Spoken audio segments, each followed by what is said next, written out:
Boston Celtics. I have them going. Hold up. I have them going 46 and 36 and ending up as the 7th seed in the East.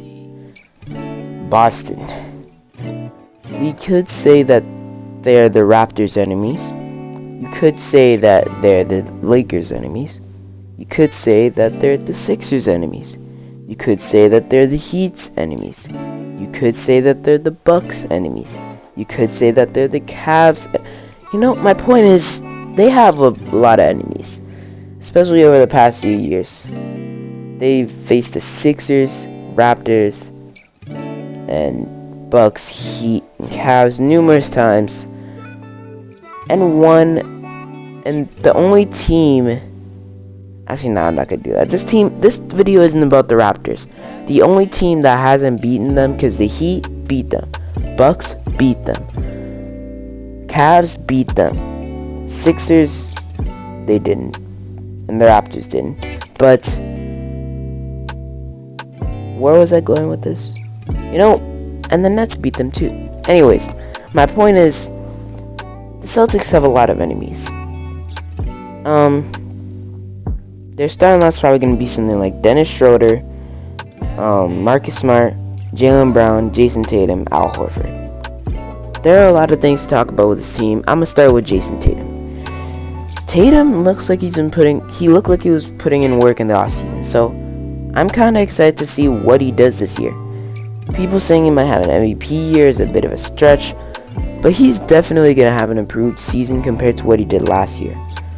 He did drop 60 last year, so it's pretty hard to top that, but who knows, maybe he drops 70. I don't think he's dropping 70, but he's going to have a good year. He's not going to be an MVP season. He might be one of the top 5 runner-ups, but he's not going to be an MVP, trust me. It's going to go to Luka, Curry, or Giannis, or somebody like that, not Tatum. Maybe next year, maybe in a few years, Tatum, but not yet. Jaylen Brown, also, I'm kind of excited to see his improvement. It's really interesting to see him grow as an NBA player. He's the type of player who I like, who plays defense, can get to the basket and score, and who can shoot. So I like to see that from a lot of players. And that's what you see from Jaylen Brown a lot. So the duo of Tatum and Brown is going to be a nice duo for the next few years. They had a few nice pickups in the offseason, including Dennis Schroeder and Al Horford. Dennis is gonna run point guard for them. He literally went from LA to Boston, which is really interesting. Like, he's one of the point guards who's now gonna be able to say they played for LA and Boston, like Rondo. So that's gonna be interesting. He hasn't won a championship with LA and Boston like Rondo, but he's played for both of them. Or technically not yet, because the season hasn't started, but you know what I mean. Dennis Schroeder is on the team. It's gonna be interesting to see what he does, and I say that about everybody, but he didn't have the best year last year. Everybody saw the Lakers picking up Dennis Schroeder and Montrezl Harrell and a bunch of other guys, and people are saying, oh, whoa, the Lakers are getting even better. This is better than they were last year. And then they were the 7th seed and got eliminated in the first round. So, I mean, yeah. The Celtics are Dennis Schroeder should have a bounce back year. Where was I going with the Celtics are I was supposed to say Dennis Schroeder. Anyways, moving on. Al Horford is back for another year. Oh yeah, and also they did also get back Enes Kanter, did they? Yeah. Is that Enes Kanter right there? I'm pretty sure that's Enes Kanter, so they did get back Enes Kanter. If they didn't, then I'm sorry, but yeah, they got back Enes Kanter, and he's now back on the team.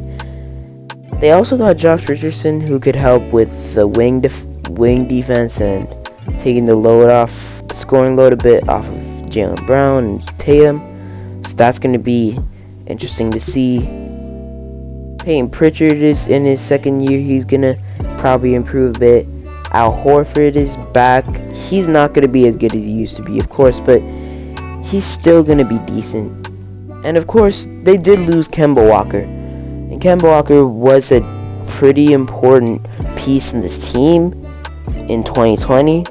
But last year, he was not really doing as great as he should have been. So now that they got Dennis Schroeder to replace him, I don't know how that's going to work out. Dennis Schroeder isn't as good as Kemba Walker. But is it really going to be that big of a difference from how it was before?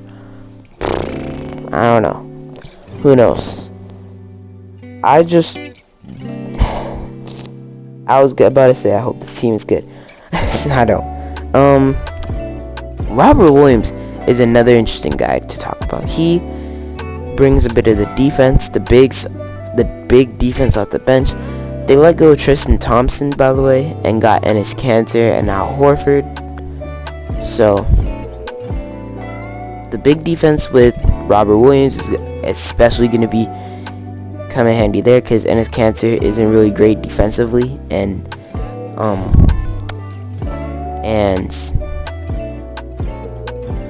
shoot, what was I talking? Al Horford is kind of old, so Robert Williams brings youth and he brings defense, two areas where the centers are lacking there. So that's good.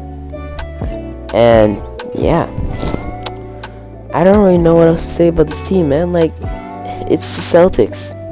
They won enough championships already. They don't really need another one. You know what? That's what I'm going to end the video on. If you enjoyed, like, subscribe, share, comment down below your tips, tricks, or ideas, or topics you have for me to talk about on this channel. If you're a Celtics fan, you probably didn't really like this video, but I'm sorry. I'm not really a Celtics fan, so yeah. Jason Tatum, do good. That's really all I have to say. So, that'll be me today. I'll see you guys next time. I'm out. Peace.